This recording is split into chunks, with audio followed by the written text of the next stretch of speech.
Hi hello வணக்கம்.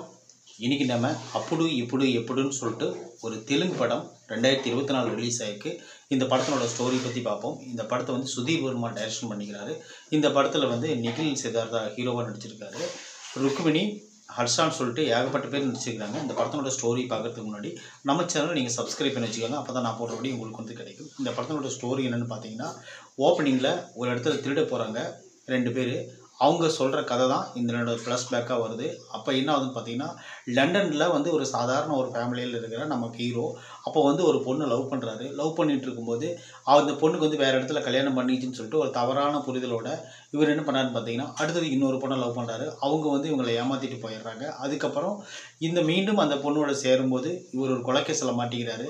அந்த கொலைக்கேசில் மாட்டும்போது இந்த கொலைக்கேசிலேருந்து அவர் தப்பிச்சாரா, பழைய காதலி வந்து அவர் கல்யாணம் ஆகலைன்னு தெரிஞ்சுக்கிட்டு அவர் கரம் பிடிச்சாரா அப்படிங்கிறது தான் இந்த அப்புடு இப்படு எப்படு இந்த படத்தினுடைய மொத்த ஸ்டோரியும் கூட.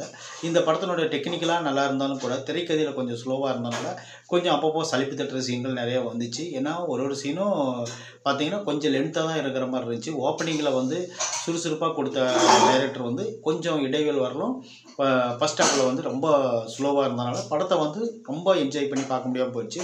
அப்புறம் கிளைமேக்ஸ் ஒரு 20 நிமிஷம் கொஞ்சம் பரபரப்பாக இருந்த மாதிரி இருந்துச்சு.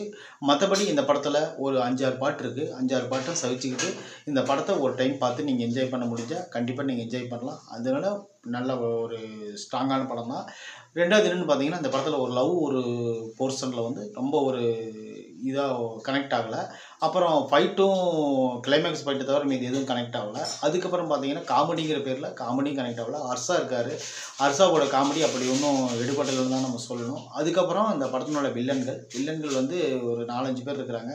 ஆனால் இருந்தாலும் ஜான் விஜயினுடைய வில்லத்தனம் வந்து நம்மளுக்கு கொஞ்சம் தமிழ் முகம் பார்த்ததுனால நம்மளுக்கு கொஞ்சம் நல்லா ஒரு ஒர்க் அவுட் ஆகிருக்கு. அப்புறம் அஜய் வில்லனாக இருக்கார்.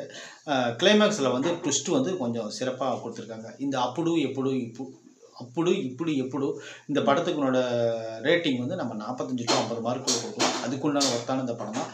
இந்த ரிவ்யூ உங்களுக்கு பிடிச்சிருந்துச்சுன்னா கண்டிப்பாக நம்ம சேனலை நீங்கள் சப்ஸ்கிரைப் பண்ணி வச்சுக்கோங்க. தேங்க்யூ.